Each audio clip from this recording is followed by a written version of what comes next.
요한복음 8장 1절에서 11절을 가지고 가서 다시는 범죄하지 마라.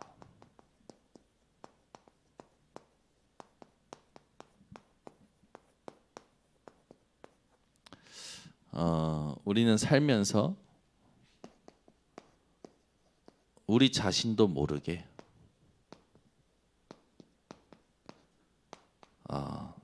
이 악한 습관에 끌려갈 때가 있죠.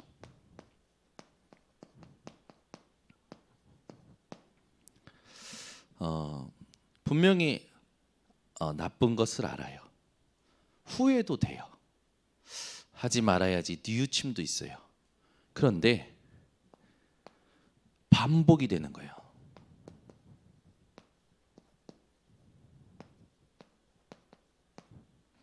그러다 보니까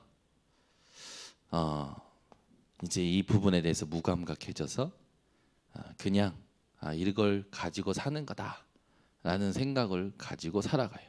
그래서 그냥 내 몸의 지병처럼 그냥 고질적인 문제야 라고 생각하고 살아가는 거죠. 이 부분에 대해서 누구도 스스로 자기의 힘으로 자유할 수 없습니다. 이 부분에 대해서 자유하려면 반드시 이것을 하나님의 메시지로 붙잡아야 돼요. 237 5천 종족 현장에 자기도 모르게 악한 습관과 반복되는 문제와 자포자기식으로 고질적인 문제라 생각해서 그냥 계속 이 죄 가운데 살아가는 사람들이 너무나 많죠. 여기에 우리 237 5천 종족 살릴 전도자들은 이 부분에 대한 증인이 되셔야 됩니다. 여기에 뭐가 있냐? 하나님의 분명한 메시지가 있어요. 이걸 찾아낼 수 있는 게 진짜 전도자죠. 우리는 살면서 우리도 모르는 여러 가지 문제 속에 빠집니다. 그래서 나도 모르게 죄를 범하기도 하죠. 오늘 가늠한 여인 한 여인이 나와요. 가늠한 여인이.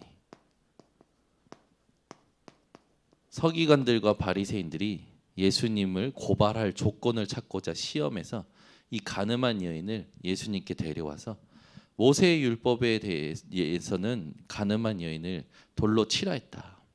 실제 유대 사회에서는요, 가늠한 여인이다. 이 가늠한 죄는요, 바로 그 즉시 사형이에요. 그래서 죽여야 되는 그 상황인 거죠. 그런데 이들이 예수님을 시험하고 고발하고자 이 여인을 전과 같으면 자기네들이 심판했을 겁니다. 그런데 예수님께 데려와서 질문하죠. 그 상황이 오늘 딱 써 있는 거예요. 이 상황이 써 있는 이 본문을 가지고 하나님이 오늘 우리에게 주시고자 하는 메시지를 정확히 발견해야 됩니다. 제일 첫 번째 뭡니까? 바리새인 서기관들, 유대 교회에 빠진 자들, 복음 없는 사람들이죠.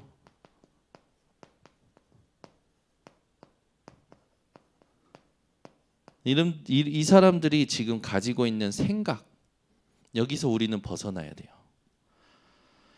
이들이 가지고 있는 생각이 뭐냐면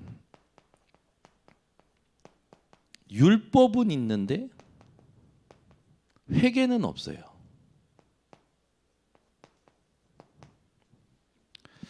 그리고 심판은 하는데 사랑이 없죠. 징벌도 합니다. 그런데 용서가 없어요. 여기에 딱 붙잡혀 있는 거예요, 생각이.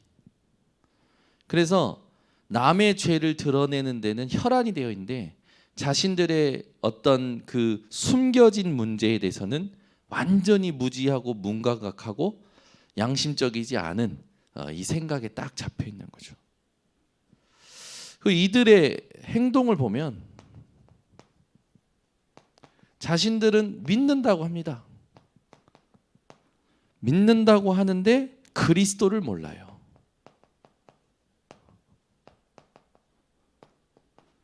그리고 말씀을 압니다. 누구보다도 말씀을 많이 외우고 누구보다도 말씀을 많이 아는데 이 말씀 안에서 말하는 진짜 죄가 뭔지 몰라요.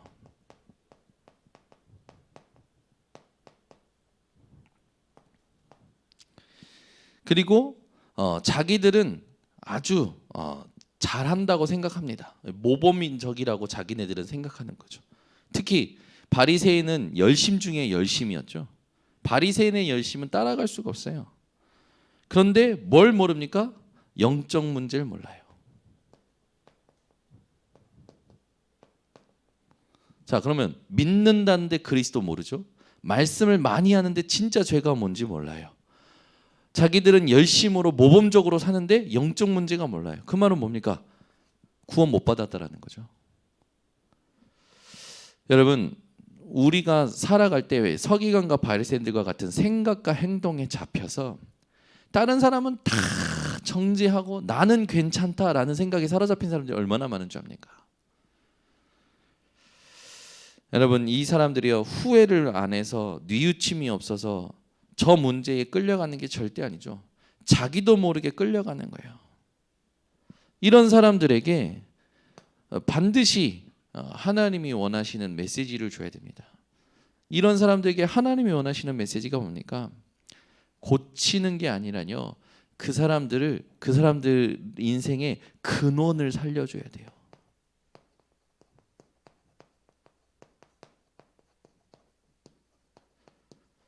이 근원을 살리는 키가 바로 그리스도의 삼중직입니다.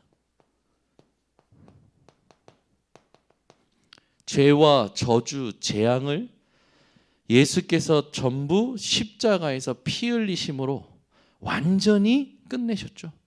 그게 참 제사장입니다.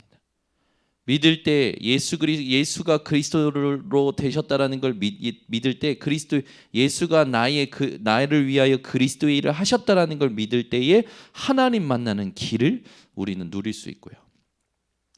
그 그리스도의 이름을 가지고 기도하고 사용할 때 흑암의 권세가 완전히 무너지는 거죠.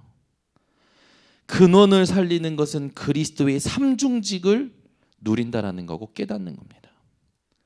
그리스도의 삼중직을 바리새인들이 몰랐을까요? 알았을 겁니다. 분명히 머리로 알았겠죠. 이 그리스도의 삼중직을 감당하기 위해서 예수께서 이 땅에 육신을 입고 오셨다. 그리고 장차 고난 받으시고 피 흘리시고 죽고 부활하실 거다. 이게요, 복음 없는 사람들에게는 안 들리는 거예요. 그래서 가장 큰 죄가 뭡니까? 틀린 복음 말하는 것이고 틀린 교회에 대하여 말하는 거죠. 그러니까 서기관과 바리새인들이요, 복음을 말하지 않았고 틀린 복음 말했어요. 그것만큼 큰 죄가 없습니다. 올바른 교회가 뭔지를 얘기를 해야 되는데 틀린 교회를 이야기했죠. 우리 237 온라인 지교회 성도님들은요, 반드시 복음 없는 사람들의 생각과 행동 빠져나와서 자기도 모르게 영적 문제에 잡혀서 끌려가는 사람들의 근원을 살려주는 그리스도의 삼중직의 대사로서 여러분들이 쓰임 받으시기를 바랍니다. 예수님께서 우리들에게 주시는 메시지가 있죠. 이들이 오늘 본문에 보니까 예수님께 데리고 옵니다. 예수님께서 그 시험하시는 그 의중을 다 간파하시고 그들이 묻기를 맞이 아니하는 자라 물을 때에 어떻게 합니까? 이 땅에 뭐라고 합니까? 몸을 굽히사 손가락으로 땅에 쓰시니 8장 6절에 보니까 손가락으로 땅에 뭔가를 쓰셨죠. 이 부분에 대해서는 7절로 답할 수 있습니다. 분명히 율법을 가지고 시험했던 자들에게 율법을 땅에 아마 적으셨을 것이다. 그래서 뭐라고 적었을까라고 했을 때 7절에 보면 너희 중에 죄 없는 자가 먼저 돌로 치라. 율법을 쓰시고 하신 말씀이 너희 중에 죄 없는 자가 먼저 돌로 쳐라. 그 말은 증인을 얘기하는 거죠. 너희들이 죄 사함 받은 증거를 가지고 있다면 너희들이 심판해라 라는 겁니다. 그런데 그들이 말씀을 듣고 뭐 합니까? 양심의 가책을 느낍니다. 양심의 가책. 근데 이 전에 또 8장 8절에 뭐가 있냐면 손가락으로 또 쓰셔요.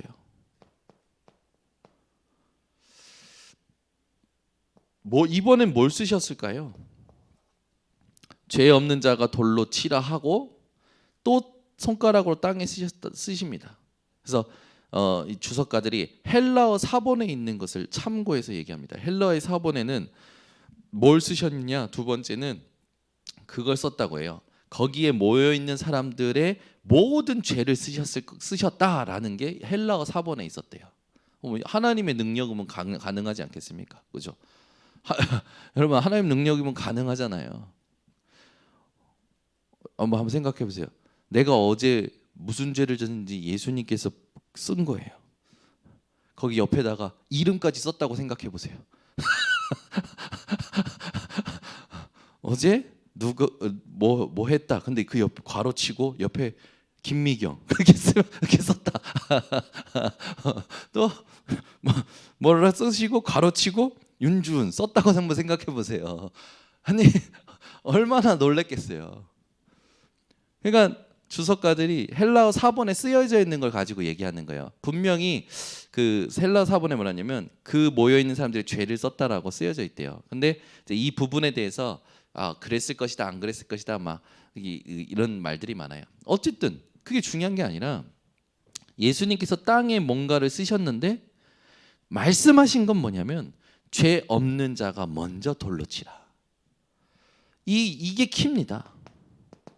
그러면서 그 뒤에 또 뭐라고 하시냐면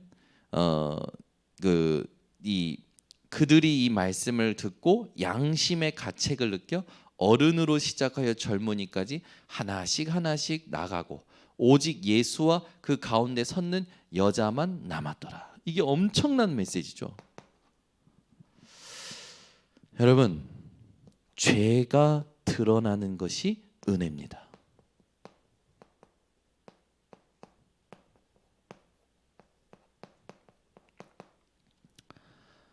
아니 만약에 본인들이 죄인이면 내 죄를 아신 예수님 앞에서 그리스도를 진짜로 영접할 수 있는 기회 아닙니까? 그죠? 다 죄가 드러나잖아요. 양심을 통해서 내가 죄인이라는 걸 드러났으면 내 죄를 정말로 인정한다면 지금 눈앞에 계신 예수가 그리스도라는 걸 인정할 수밖에 없겠죠. 그리고 주석가들처럼 헬라어 사본에 나의 죄를 예수님께서 다 쓰셨다면 진짜 그리스도 아닙니까? 그죠? 그런데요, 다 떠나가요. 오직 예수와 여자만 남았더라. 이 여자는 자기 죄가 드러난 거죠. 그래서 자기 죄가 드러난 그 부분을 두고 예수님 앞에 선 거예요. 이게 은혜입니다. 여러분, 대부분 사람들이 저 악한 습관, 반복되는 문제, 고질적인 문제에 잡혀서 숨어서 딴짓들 해요. 그 자기는 괜찮은 척하고 살아가요. 제가 이렇게 이렇게 섬길 때 그 큰 대회에 어떤 그 합창팀을 섬길 때 목사님 딸이라니까요. 근데 이제 처음에는 너무 괜찮아요. 너무 괜찮고 그런데 이제 어느 날 이게 드러난 거예요. 이 아이한테 도벽이 있는 거예요. 도벽이. 그래서 물건이 없어진 물건들이 다 그 걔 가방에서 나온 거죠. 그러니까 자기도 알아요. 이게 잘못된 걸 알아요. 도벽이 도둑질이 자기도 잘못된 걸 아는데 제어가 안 되는 거예요. 제어가. 영적 문제죠. 가늠한 여인이 뭐 창녀 있다. 뭐 영적 문제로 인해서 음란하다. 그런데 결국에 뭐냐면 지금 죄가 드러난 게 하나님 은혜입니다. 영적 문제가 여러분 드러나는 게 하나님 은혜예요. 골문대가 터져야 치료가 되기 시작합니다. 이 가늠한 여인의 죄가 드러난 것이 하나님의 은혜예요. 그래서 예수님께서 뭐라고 하시냐면 10절에 보니까 예수께서 일어나사 여자 외에 아무도 없는 것을 보고 이르시되 여자여 너를 고발하던 그들이 어디 있느냐 너를 정죄한 자가 없느냐. 아무도 정죄하지 못하죠. 대답하되 그렇습니다 라고 대답한 게 아니라 지금 내 앞에 계신 예수님을 뭐라고 말씀하냐면 주여 없나이다 라고 해요. 이미 내 앞에 계신 예수를 주로 이 여인은 믿은 거죠. 그럼 뭐라고 합니까? 예수께서 이르시되 나도 너를 정죄하지 아니하노니 가서 다시는 죄를 범하지 말라. 이 말은 뭡니까? 다시 죄 짓지 마 라는 말입니까? 아니요. 내가 너의 죄를 사했노라. 그 말씀이죠. 너희의 죄가 끝났다. 내가 너희의 죄를 끝냈다 라는 말씀이에요. 여러분, 여러분의 뭔가 저런 문제가 드러날 때 오히려 감사하세요. 그리고 인정하세요. 그리고 빨리 그리스도가 내게 필요한 절대적인 이유를 붙잡으시기를 바랍니다. 그러니까 예수님의 메시지를 통해서 우리는 알 수 있죠. 예수님께서는 이 11절에 죄 사함에 정죄하지 않고 죄 사함의 은혜를 주십니다. 저와 여러분이 이 응답을 받고 지금 예배드리고 있는 거죠.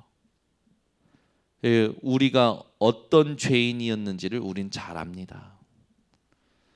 그 모든 죄에서 하나님의 은혜로 우리는 구원을 얻었고 로마서 8장 1절에서 2절에 있듯이 결코 그리스도 예수 안에서 결코 정죄함이 없고 그리스도 예수 안에 있는 생명의 성령의 법이 죄와 사망의 법에서 나와 우리를 해방시키셨다라는 것. 이게 우리의 생각이 되어줘야겠죠. 그래서 복음 가진 저와 여러분 생각이 뭐가 돼야 되냐? 로마서 8장 1절에서 2절에 있듯이 우리의 생각은 그리스도 예수 안에서 얻은 참된 해방이 참된 자유가 우리의 생각이 되어야 됩니다. 예수님께서는 이 율법을 가지고 시험하려는 바리새인들에게 메시지를 정확히 주셨고 죄 지은 가늠한 여인에게도 가늠한 그 죄를 지은 여인에게도 용서의 능력과 구원의 능력을 베푸신 겁니다. 그리고 우리에게는 더 중요한 메시지를 주신 게 뭐냐? 우리도 모르게 하는 저 악한 습관과 반복되는 문제와 고질적인 문제, 이것이 계속 대물림되어지는 이 죄의 결과, 저주, 재앙, 이 모든 부분에서 우리를 완전히 해방시키신 거죠. 그래서 저와 여러분이요, 오늘부터 이 메시지를 정확히 붙잡고 살아가야 됩니다. 주 예수를 믿으라. 그리하면 너와 내 집이 구원을 얻으리라. 우리의 생각은 죄 사하는 권세 가신 예수를 그리스도로 믿는 것, 그걸로 끝났다라는 것, 이게 저와 여러분의 생각이 되어져야겠죠. 그러면 우리의 행동은 어디 있어야겠습니까? 우리의 행동은 요한일서 1장 9절에 있듯이 미쁘다. 우리 하나님은 죄를 고백하는 그 자의 모든 것을 용서하시죠. 우리는 뭐 해야 되는 겁니까? 예수님께 죄를 고백하고 사죄의 확신을 가지고 살아가야 돼요.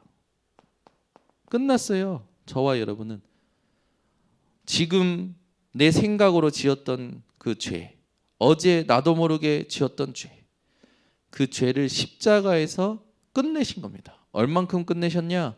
에베소서 2장 1절에서 7절에 있듯이 과거, 현재, 미래 모든 시간의 죄를 끝내신 겁니다. 그러니까 저와 여러분요, 이 과거와 현재와 미래가 완전히 자유롭게 된 거죠. 이 정도로 우리는 사죄의 확신을 누려야 돼요. 여러분, 우리가 이 생각을 갖고 행동도 이렇게 하는데 정말 안 되는 거 있잖아요. 정말 안 되는 거. 너무 많이 나를 장악하고 있는 것이 있습니다. 그 부분은 어떻게 넘어설 수 있습니까? 성령 충만으로만 넘어설 수 있어요. 여러분이요, 성령 충만 받기 위해서 집중하셔야 됩니다. 그 여러분들이 잘 아시는 김익두, 깡패 두목이었던 김익두, 그분이 회심하고 그때 당시에 최고의 부흥사가 되었었는데, 그분이 살아온 이 인생 중에 일화예요. 회심하고 났는데 이제 예전에 알고 지냈던 깡패가 시비를 건 거죠. 길을 지나가다가. 그리고 시비를 너무 걸어서 너무 열이 받아가지고 그 시비 거는 사람을 데리고 골목 뒤로 데려갔다고 합니다.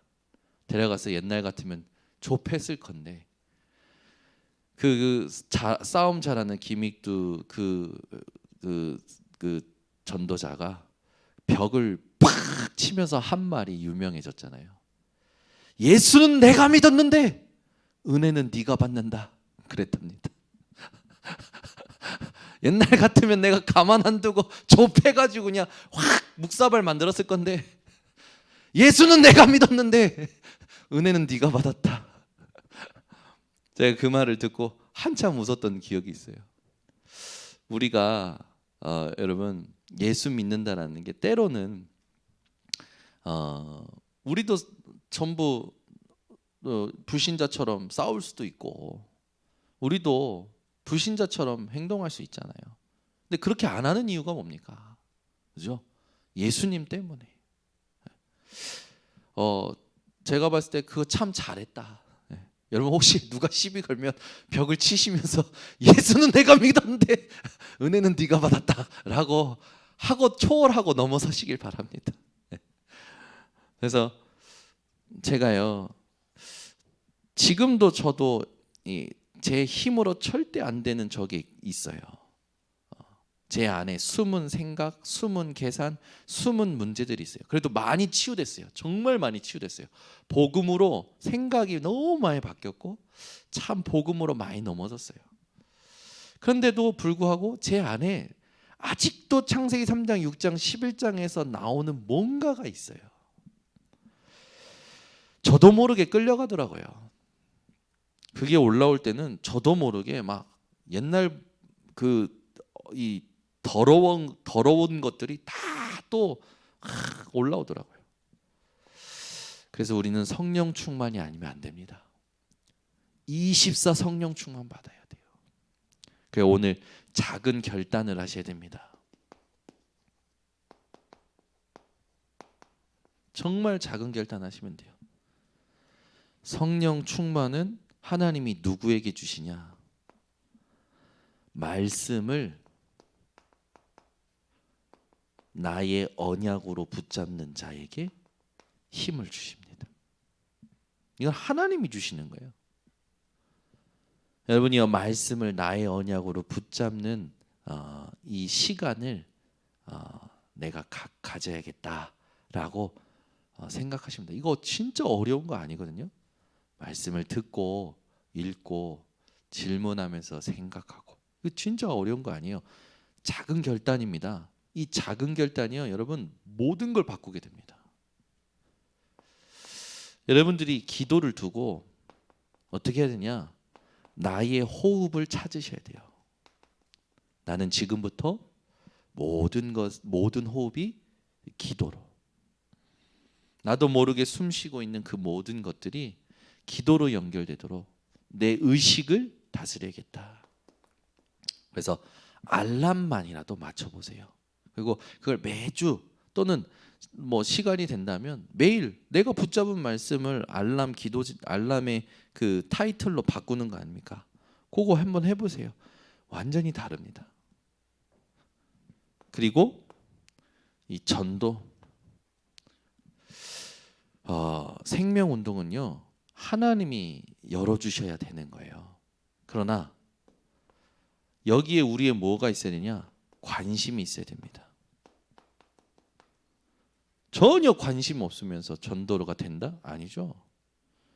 여기에 여러분의 관심이 있어야 돼요. 중심은 전도하면서 관심은 다른 데 있는 사람들이 많은데 여러분의 관심이 여기 있으셔야 됩니다. 그래서 하나님 오늘도 구원받기로 작정된 자가 누구입니까? 항상 질문하셔야 돼요. 여러분 예수님께서 이 죄가 드러난 이 간음한 여인에게 죄사하는 은혜와 또 구원받는 은혜를 주셨던 것처럼 여러분이 이번 주도 내가 받은 그 죄사함의 은혜와 구원의 축복을 놓치지 말고 이 세 가지를 통하여 영적인 힘을 24로 누리시기를 바랍니다. 만약에 이걸 안 하면 우리도 모르게 자꾸 저렇게 가거든요. 그러면 고린도전서 5장 5절에 있듯이 네 영혼은 이 끝날에 구원받지만 육신은 사단에게 내어주게 된다라고 말씀이 있죠. 우리가 우리의 육신을 우리가 분명히 부활의 몸을 입을 거란 말이에요. 근데 이 육신을 사단에게 내어주면 되겠습니까? 그죠? 여러분이요 다시 하나님 앞에서 다시는 내가 저 부분에 대하여 속지 않겠다라는 결단이 아니라 저게 나도 모르게 올라오는데 어떻게 내가 결단한다고 저게 바뀝니까? 안 돼요. 그래서 우리의 결단은 안 하겠다가 아니라 이겁니다. 이게 저걸 넘어서게 되는 거죠. 그래서 여러분들이 내가 불신앙 안 해야지? 아니요. 사건 생기고 문제 생기면 갈등 생기면 우리는 반드시 불신앙하게 돼요. 그래서 불신앙 안 해야지가 아니라 이겁니다. 제가 하나님의 은혜로 신학교 들어가서 말씀을 이렇게 듣는데 유 목사님 초창기 메시지 듣다가 이제 가슴에 부딪힌 게 너무 제 인생이 이 영적 세계에 대해서 무지했고 사단의 존재에서 무지했다라는 게 진짜 발견이 된 거예요. 그래서 내가 결단을 한 거예요. 내가 이제 다시는 사단에게 속지 않겠다. 그리고 너무 분해가지고 내가 지금까지 속고 내가 지금까지 이 은혜를 모르고 내가 이 정말로 교회도 대충 다니고 내가 신앙생활도 정말로 진짜 아무것도 모른 채 했구나라는 게 깨달아지면서 사단에게 속지 말아야지 하고 어금니를 깨물고 산 겁니다. 근데 그거 일주일도 못 가더라고요. 그래서 하나님께서 그걸 아시고 약속하신 것 같아요. 예수님께서 오직 성령이 너에게 임하시면 너희가 권능을 받고 땅 끝까지 증인 되리라. 너희 의지대로 살아. 이제 너희가 결단하고 살아. 그게 아니라 내가 너희들을 살게 만들게. 내가 너희들이 살아가도록 만들게. 그게 성령이야. 이 약속이 참 위로가 되고 힘이 되고 참 능력이 되는 말씀이라고 확신합니다. 그래서 우리 237 온라인 지교회 성도님들이 이 은혜를 놓치지 마시고 이번 주에도 죄 사함 받은 은혜, 구원받은 축복을 계속 24로 누리는 작은 결단을 하셔서 나도 모르게 끌려가는 부분들을 다스리는 한 주가 되시기를 예수 그리스도 이름으로 축원합니다. 하나님 아버지 감사합니다. 237 5천 종족을 향하여 자신들도 모르게 영적 문제에 끌려가는 자들에게 하나님의 메시지를 줄 수 있는 증인들이 오늘 이 밤에 모여서 예배드렸습니다. 오늘 들은 말씀대로 하나님 우리의 인생에 절대 놓치지 말아야 될 것이 무엇이며 우리가 오늘 해야 될 작은 결단이 무엇인지를 하나님 듣게 하셨사오니 말씀대로 하나님 증거를 얻게 하여 주시옵소서. 예수 그리스도의 이름으로 기도드리옵나이다. 아멘.